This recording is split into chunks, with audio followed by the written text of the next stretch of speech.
இன்றைய இதமான காலை தென்றலில் அனைத்து அன்பு உள்ளங்களுக்கும் என் இனிய காலை வணக்கம். இன்று ஒரு குறள், அதிகாரம் 22.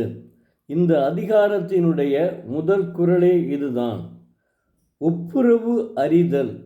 ஒப்புரவு என்பது கைமாறு எதிர்பாராத உதவிகள். அதை நன்றாக புரிந்து கொள்ள வேண்டும். ஒப்புரவு அறிதல். ஒப்புரவு என்பது கைமாறு செய்யாத உதவிகள். குறள் எண் 211. தெய்வப்புலவர் திருவள்ளுவர் கைமாறு வேண்டா கடப்பாடு மாறி மாட்டு எந்நாற்றும் கொள்ளோ உலகு. கைமாறு வேண்டா கடப்பாடு மாறி மாட்டு, மாறி என்றால் மழை, மாறி மாட்டு எந்நாற்றும் கொள்ளோ உலகு என்கிறார். தெய்வப்புலவர் திருவள்ளுவர் தமக்கு நீர் உதவுகின்ற மேகங்களிலிருந்து உயிர்கள் என்ன கைமாறு செய்யா நின்றன, ஆதலால் அம்மேகங்கள் போல்வர் செய்யும் ஒப்புரவுகளும் கைமாறு நோக்குவன அல்ல என்கிறார். அதாவது ஒன்றை எதிர்பார்த்து உதவி செய்யாதது தான் கைமாறு என்பது. அடுத்தவனுக்கு உதவி, அதாவது ஏதாவது ஒன்றை எதிர்பார்த்து உதவி செய்வது, இது கைமாறு கருதாத உதவிதான் ஒப்புரவுகள். உலகத்தில் எந்த ஒரு மனிதனும் பிறரை அண்டித்தான் வாழ வேண்டியிருக்கிறது. தானாக இயங்க முடியும், ஆனாலும் ஏதாவது ஒரு உதவிகளுக்கு பிறரை அண்டித்தான் வாழ வேண்டும். அப்படி தனக்கென்று வராமல் பிறர்க்கென்று வாழ்பவர்கள் இந்த உலகத்தில் ஓரளவு நிறைய உண்டு. அதுவும் குறிப்பாக இந்த நூற்றாண்டுகளை விட 50 ஆண்டுகளுக்கு முன்பு இது மிக சர்வசாதாரணமாக இருந்தது என்பதை நாம் உணர வேண்டும். ஏனென்றால் நான்லாம் இப்போ 70 வயதை கடந்தவன். அதனால் சொல்கிறேன், அப்போது ஏதாவது ஒரு சின்ன பிரச்சனை என்றாலும் சரி, எல்லாரும் ஓடி வந்து, அது நான் கிராமத்தில் பிறந்தவன், எல்லாரும் ஓடி வந்து விடுவார்கள். எல்லாரும் ஓடி வந்து உடனே அதனை காப்பாற்ற என்ன செய்ய வேண்டும் என்று ஒவ்வொருத்தரும் ஒவ்வொரு முடிவெடுப்பார்கள். அது கைமாறு எதிர்பாராத உதவிங்க, அதாங்க உதவிங்க. அதை எப்படி தெய்வப்புலவர் திருவள்ளுவர் உணர்த்துகிறார் பாருங்கள். அதாவது தமக்கு என்ன உதவியை செய்வார்கள் என்று எண்ணி பார்த்து அவர்கள் உதவி செய்ய மாட்டார்கள். அவ்வாறு வாழ்வதையே தங்கள் கடமையாக கொண்டு வாழ்வர். ஒப்புரவாளர்கள் மழையை போன்றவர்கள். மழை கைமாறு செய்யாமல் தான் இந்த உலகத்திற்கு நீர் பொழிகிறது. அதுபோலத்தான் ஒப்புரவாளர்களும் மேகங்கள் போன்று, மழை நீர் போன்று எதையும் கைமாறு எதிர்பாராமல் வாழ்கிறவர்கள்தான்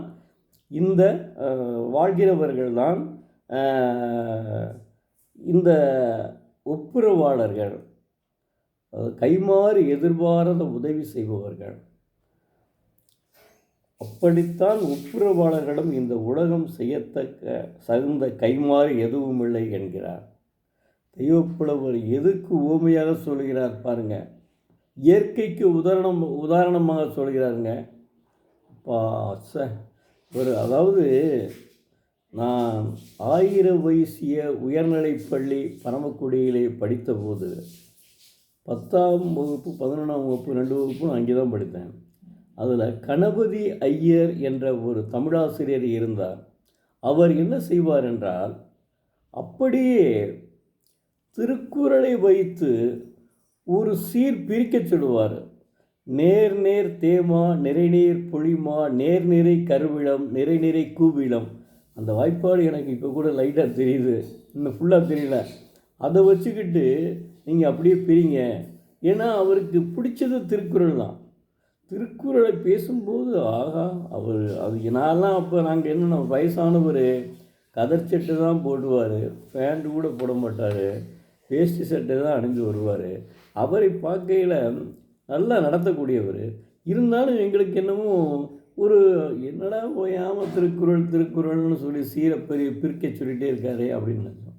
ஆனால் உண்மையிலேயே இப்போது நாம் படிக்கும்போது தான், நான் தனியாக திருக்குறளை எடுத்து படிக்கும்போது தான் அதனுடைய மகத்துவம், மகத்தான மகத்துவம் தெரிகிறது. மகத்துவமான குறளுங்க. திருக்குறளால் தாங்க தமிழுக்கே பெருமை. அதை மறந்து விட வேணாம். மாணவ செல்வங்களே, என்னை போன்று நீங்களும் அலட்சியமாக இருந்து விட வேண்டாம். படிக்கும்போதே தாங்கள் திருக்குறளை புத்தகம் வாங்கி கொடுங்கள். வேறு இப்போ பரிமேலழகர் உரை ரொம்ப அருமையாக இருக்கும். ஆனால் பரிமேலழகர் உரை உங்களுக்கு கொஞ்சம் கடினமாக இருக்கும். அதனால் நீங்கள் மூவா எழுதிய உரையை வாங்குங்க. மூவா எழுதிய உரை ரொம்ப உங்களுக்கு புரியும்படியாக இருக்கும். அதை வாங்கி நீங்கள் படித்து கொண்டால் நிச்சயமாக அதன்படி நீங்கள் வாழ ஆரம்பிப்பீர்கள். நிச்சயம் சொல்கிறேன், நீங்கள் படிங்க, அதன்படி வாழ்வீர்கள். அதாவது அதில் இல்லாத 133 அதிகாரங்களிலும் இல்லாத கருத்துக்களே இல்லைங்க. எங்கேயுமே இல்லை.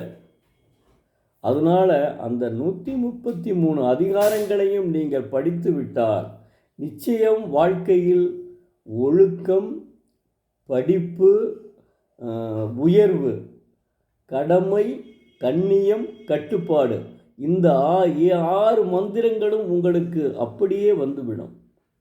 அதனால் தயவுசெய்து தினந்தோறும் ஒரு குறளை படியுங்கள். அதன்படி தங்கள் வாழ்க்கையில் கடைப்பிடியுங்கள். இதெல்லாம் முக்கியமான ஒப்புரவு அறிதல்ன்றது. ஒப்புரவுனா என்னென்னா உதவிகள், கைமாறு எதிர்பாராத உதவிகள். சிலர் ஒரு உதவி செஞ்சுட்டு நம்ம இந்த உதவி செஞ்சால் இவன் செய்வான் அப்படி என்று நினைக்கக்கூடாது. கைமாறு எதிர்பாராத உதவி. நான் கிராமத்தில் பிறந்து வளர்ந்தவங்க. அதனால் நான் சொல்கிறேன், கிராமம் நகரத்து வாழ்க்கை எனக்கு பிடித்திருந்தாலும் கிராமத்தில் உள்ள ஒரு அன்பு இந்த நகரத்தில் கிடைக்கிறது. நம்ம வீட்டுக்கு பக்கத்திலே ஒரு ஏதாவது இது இருக்கும், அது நமக்கே தெரியாமல் இருக்கும். அந்தளவுக்கு பிரபலம் இல்லாத ஒரு ஒரு நகரத்து வாழ்க்கை. ஆனால் அங்கு ஒரு விவரம், காலையில் டீ குடிக்கிறவ நம்ம அப்பா அம்மாக்கள் போவாங்க. அப்படி போகையில் நாங்கள் வீட்டிலே குடிச்சிருவோம். அதுவும் எங்கள் அம்மா காலையில் 5 மணிக்கே டீ போட்டுட்டு தான் என்னையே எழுப்புவார்கள். எழுப்பி நான் அப்போ காலையில் பல் துளைக்கெலாம் டீ சாப்பிடலை. அவங்க அப்படியே டீயை கொடுப்பாங்க. நான் டீயை குடிச்சிட்டு உடனே புத்தகத்தை எடுத்து படிக்க ஆரம்பிச்சிருவேன். 5 மணியில் எங்கள் அம்மா சொல்லி கொடுத்தது தான் கடைசி வரை நான் பின்பற்றினேன். என்னுடைய அம்மாவை நான் மறக்கவே மாட்டேன். 97 வயது வரை என்னுடையே வாழ்ந்தார்கள். எங்கள் அப்பாவும் வாழ்ந்தார். அவர் 62 63 வயதில் இது பண்ணிட்டார். ஏன்னா அவர் சில கெட்ட பழக்கங்கள் உண்டுன்னு வைங்களேன். அதை நான் உங்களிடம் சொல்ல விரும்பவில்லை. அதனால் அவர் அது கூட போயிட்டார். ஆனால் எங்கள் அம்மா கடைசி வரையும் செல்லை உபயோகித்து, தன்னுடைய பேரன் சிங்கப்பூரில் இருக்கும்போது அலைபேசியை உபயோகித்து பேசினது எல்லாமே தெரிந்து விட்டது. அதற்கு இப்போ உள்ள விஞ்ஞானங்கள் அதை உணர்ந்து தான் எங்கள் அம்மா இறந்தார்கள். இறக்கும்போது வயசு 97. அதனால் எங்கள் அம்மாவுக்கு இணையாக ஒரு ஒரு பெண் என்னை பொறுத்தவரை யாருமே கிடையாது. ஆனால் என் மனைவியும் அவருக்கு இணையானவர்கள். அதில் மறுக்க முடியாத உண்மை. அதனால் எங்கள் அம்மாவை என்னால் மறக்கவே முடியாது. காரணம், காலையில் 5 மணிக்கு எழுந்து என்னை படிக்க வச்சாங்க பதிலாக. அதனால தான் நான் ஒரு பெரிய படிப்பும் கிடையாது, சும்மா சாதாரணமாக படித்து வந்தேன். ஆனால் எனக்கு இந்த திருக்குறள் மீது இவ்வளவு நாட்டம் காரணமானது எங்கள் அம்மாவினுடைய வளர்ப்பு ஒரு காரணம். அது மாணவ செல்வங்களே, தயவு செய்து தினமும் ஒரு திருக்குறள் படியுங்கள், அதன்படி வாழுங்கள். பெற்றோர்களை பாதுகாங்கள், அதுதான் முக்கியம். முதியோர் இல்லங்களுக்கு அனுப்பிவிடாதீர்கள், அதுதான் முக்கியம். தயவு செய்து உங்களை மன்றாடி கேட்டுக்கொள்கிறேன். பெற்றோர்களை பேணி அவர்கள் சொல்படி வளருங்கள். நீங்களாக எதையும் எடுத்துக்கொள்ளாதீர்கள். அவர்களுடைய அனுமதியுடன் எதையும் நீங்கள் தீர்மானியுங்கள்.